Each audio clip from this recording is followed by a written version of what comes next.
जिस तरीके से हम स्केलर क्वांटिटीज को ऐड कर सकते हैं, फॉर एग्जांपल मैं अगर 5 को 8 में ऐड करूँ तो आंसर आएगा 13। सिमिलरली हम दो वेक्टर्स को भी ऐड कर सकते हैं, जैसे कि हमारे पास ये दो वेक्टर्स हैं, वेक्टर ए और वेक्टर बी। अब ये जो वेक्टर ए जहाँ से स्टार्ट हो रहा है हम इसे कहते हैं ये इसकी टेल है, और जो इसका एंड है उसे हम कहते हैं हेड। इसी तरह बी में भी हम हेड और टेल लिख लेते हैं। अब अगर हम a प्लस बी मालूम करना चाहते हैं तो a के ऊपर b को उठा कर रख देंगे इस तरीके से कि b की जो टेल है वो a के हेड पे मिल जाए, और हम देख रहे हैं कि ऐसा ही हो रहा है। जो रिजल्टेंट वेक्टर बनेगा वो बनेगा a की टेल उठाकर कनेक्ट कर दें b के हेड से। तो जो ये रेड लाइन है ये है हमारा रिजल्टेंट वेक्टर, यानी रिजल्ट है, और ये a प्लस बी के। अब ये जो रेड वेक्टर है ऑब्वियसली इसकी डायरेक्शन भी है और मैग्नीट्यूड भी, और ये इन दोनों को सम करने से हमें मिला। अब हमें मालूम है बेसिक मैथमेटिक्स से कि 8 प्लस 5 13 है। अगर मैं 5 प्लस 8 करूँ तो वो भी 13 होगा, इसलिए स्केलर क्वांटिटीज जो हैं वो कॉम्यूटेटिव होती हैं। अब हम मैथ वेक्टर के केस में भी देख लेते हैं। अब अगर मैं a को उठाकर b के हेड पर रख दूं तो मैंने क्या किया, b प्लस a किया। तो ये जो वेक्टर है, जो आंसर हमें मिला उसे हम रिजल्टेंट वेक्टर कहते हैं।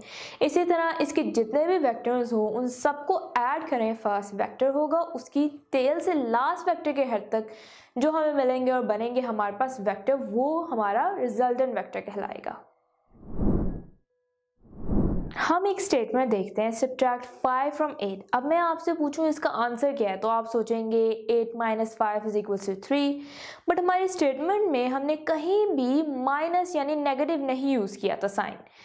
हमने लिखा था सब्ट्रैक्ट 5 फ्रॉम 8। तो सिमिलरली अगर मैं दो वेक्टर्स लूँ, vector a and vector b, और आपसे कहूँ subtract vector b from vector a, तो जिस तरह हमने 5 के साथ माइनस लगाया था सिमिलरली यहाँ पर भी हम b के साथ माइनस लगाएंगे। माइनस लगाने का मतलब ये है कि डायरेक्शन टोटली ऑपोजिट हो जाएगी b से। तो b जो है हमारा यहाँ से यहाँ तक था, तो जब इसे हम माइनस बी करेंगे तो ये ऑपोजिट हो जाएगा। उसके बाद एग्जैक्टली हमने वही करना है जो हमने एडिशन में किया था।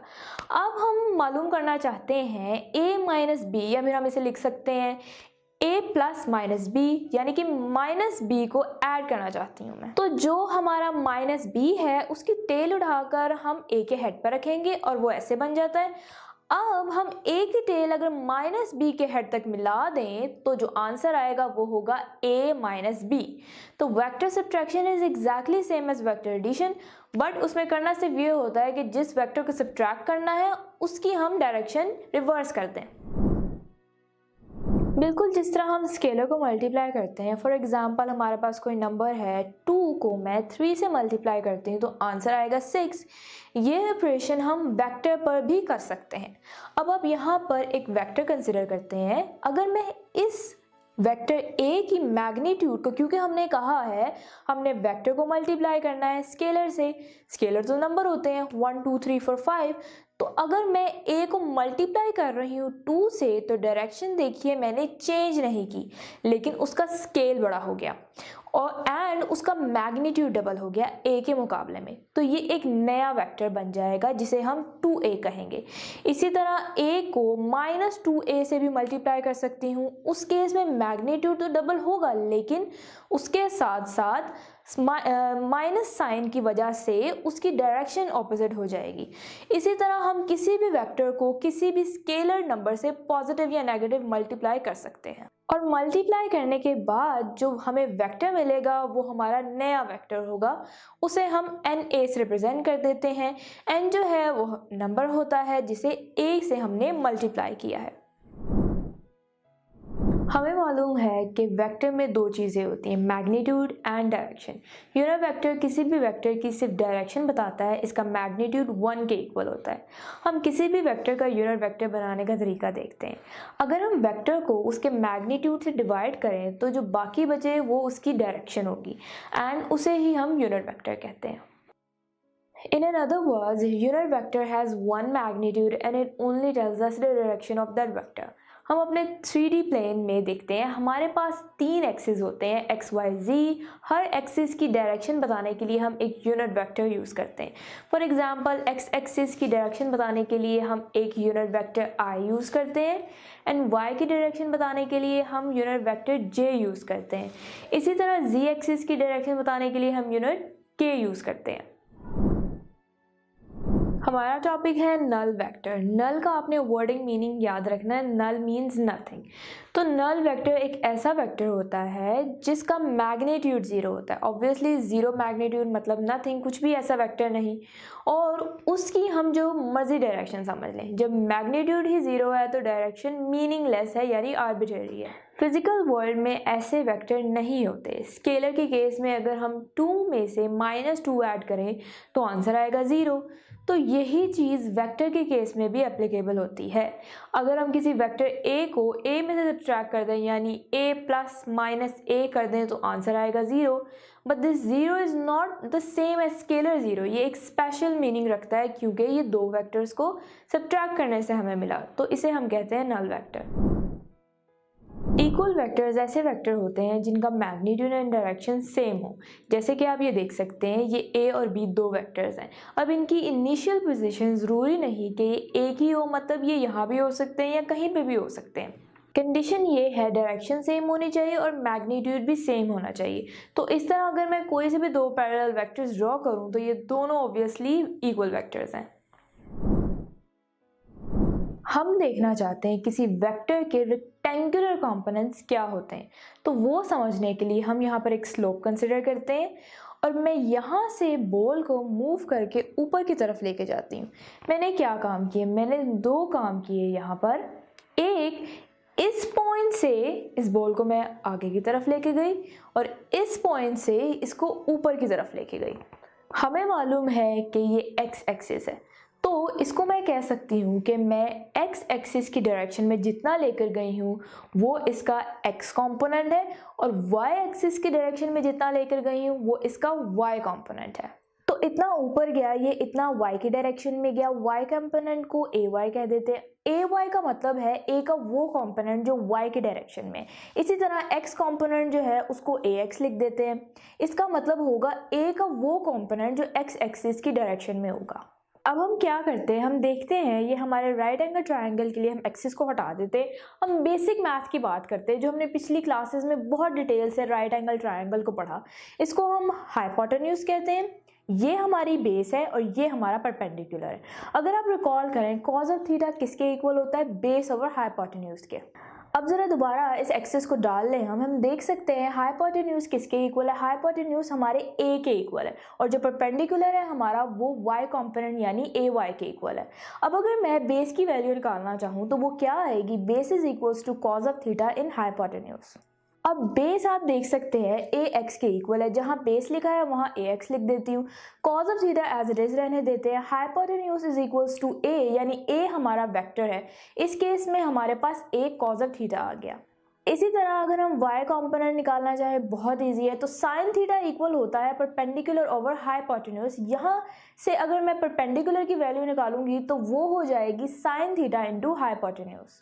अब परपेंडिकुलर जो है वो आप देख सकते हैं ए वाई के इक्वल है, तो A Y is equal to sine theta A, यानी जो भी हमारे पास ए की वैल्यू है अगर हम उसे थीटा के साइन से मल्टीप्लाई करें हमारे पास वाई कंपोनेंट आ जाएगा। अगर हम कॉस थीटा से मल्टीप्लाई कर दें इस ए को तो हमारे पास एक्स कंपोनेंट आ जाएगा। आसानी के लिए दोनों को एक साथ लिख सकते हैं। cos theta is equals to base over hypotenuse. यहाँ हम ए एक्स की वैल्यू निकालेंगे a cos of theta. Similarly हम ए वाई की वैल्यू निकाल सकते हैं a sin ऑफ थीटा।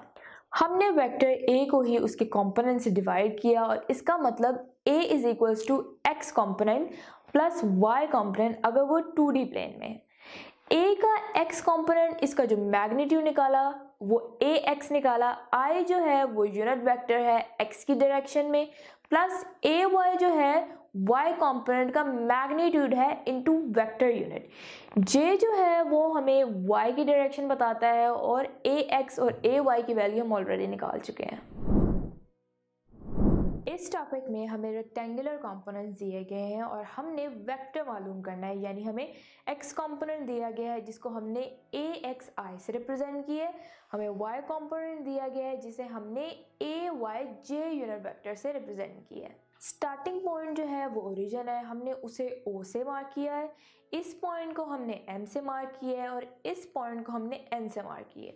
और जो हमारा x कंपोनेंट है वो OM है। इसी तरह जो हमारा y कंपोनेंट है वो O से N है जिसे हमने AY कहा है। तो हमने इसमें करना ये है कि हमने ये ढूंढना है ये O और A हमारा वेक्टर A है, ये कैसे कैलकुलेट करें। हमें मालूम है किसी भी वेक्टर में दो ही चीज़ें होती हैं। अगर हम वेक्टर A मालूम करना चाह रहे हैं, इसका मतलब ये है कि हम उसका मैग्नीट्यूड मालूम करना चाह रहे हैं और उसकी डायरेक्शन मालूम करना चाह रहे हैं। हम इंडिविजुअली देखते हैं मैग्नीट्यूड A का कैसे मालूम किया जाए। उसके लिए हमें गिवन इन्फॉर्मेशन है, कंपोनेंट्स ऑफ A दिए गए हैं, उन कंपोनेंट्स की हेल्प से A का मैग्नीट्यूड मालूम करना है। सेकेंडली हमें जो डायरेक्शन है A की वो कहाँ से मालूम करनी है, फ्रॉम कंपोनेंट्स ऑफ A। तो हमें कंपोनेंट्स दिए गए हैं, हम देखते हैं, हम एक राइट एंगल ट्रायंगल बना लेते हैं और इसमें हम वो लेटर्स लिख देते हैं O M जो हमारे AX को रिप्रेजेंट कर रहे हैं, MP जो हमारे AY को रिप्रेजेंट कर रहे हैं, और जो A है वो राइट एंगल ट्रायंगल के हाइपोटेन्यूज को रिप्रेजेंट कर रहा है। हम सबको पता है कि पाइथागोरस थ्योरम क्या होता है। पाइथागोरस थ्योरम ये कहता है कि हाइपोटेन्यूज का जो स्क्वायर है वो इक्वल होता है बेस के स्क्वायर से प्लस परपेंडिकुलर के स्क्वायर से। और अगेन अब इस डायग्राम में देखें तो OP क्या है, वो हमारा वेक्टर A है, इसका मैग्नीट्यूड A स्क्वायर, OM जो है वो OX है, AX का स्क्वायर, MP जो है वो AY है, ये Y का स्क्वायर है। हमें मालूम करना है A का मैग्नीट्यूड, तो हम स्क्वायर रूट ले लेंगे। तो यहाँ पे हमारे पास A बच जाएगा और यहाँ पे स्क्वायर रूट ऑफ AX का स्क्वायर प्लस AY का स्क्वायर। तो इस तरीके से हमने क्या किया, पाइथागोरस थ्योरम की हेल्प से वेक्टर के मैग्नीट्यूड को हमने कैलकुलेट कर लिया। दूसरी चीज़ हमने मालूम करनी है उसकी डायरेक्शन। तो अगेन हम सेम ट्रायंगल ले लेते हैं। डायरेक्शन का मतलब है कि हमने थीटा मालूम करना है। सेम ट्रायंगल लेंगे और किसी भी राइट एंगल ट्रायंगल हमें मालूम है कि टेंजेंट थीटा होता है परपेंडिकुलर ओवर बेस के। हम मालूम थीटा करना चाहते हैं, तो परपेंडिकुलर अगर आप यहाँ से देखेंगे तो वो MP के इक्वल है और जो बेस है वो M के इक्वल है। तो जहाँ परपेंडिकुलर है वहाँ MP लिख देते हैं और जहाँ बेस है वहाँ OM लिख देते हैं। अगेन इस डायग्राम को देखेंगे तो भी हमें ये पता लग रहा है कि MP जो है वो Y कंपोनेंट है, तो MP की जगह AY लिख देंगे। OM जो है वो X कंपोनेंट है, A का उसे हम AX लिखेंगे। यहाँ से अगर हम थीटा मालूम करना चाहते हैं, टेंजेंट दूसरी साइड पे चला जाएगा और थीटा आ जाएगा, theta is equals to tangent inverse AY over AX। इस टॉपिक में हमने गिवन रेक्टेंगुलर कंपोनेंट्स की हेल्प से अपने वेक्टर का मैग्नीट्यूड और अपने वेक्टर की डायरेक्शन दोनों मालूम कर ली। अगर ये लेक्चर आप कंप्लीटली देखना चाहते हैं और इसके साथ साथ बेशुमार MCQs, उनके आंसर्स और एक्सप्लेनेशंस भी हासिल करना चाहते हैं, एंड दैट ऑल फ्री, तो अभी गूगल प्ले स्टोर पे जाइए एंड लिखिए हिप्पो ई-लर्निंग प्रोग्राम। हमारी ऐप डाउनलोड कीजिए, ना सिर्फ इसे खुद यूज़ कीजिए बल्कि अपने दोस्त एंड क्लास फेलोज़ को भी रेकमेंड कीजिए।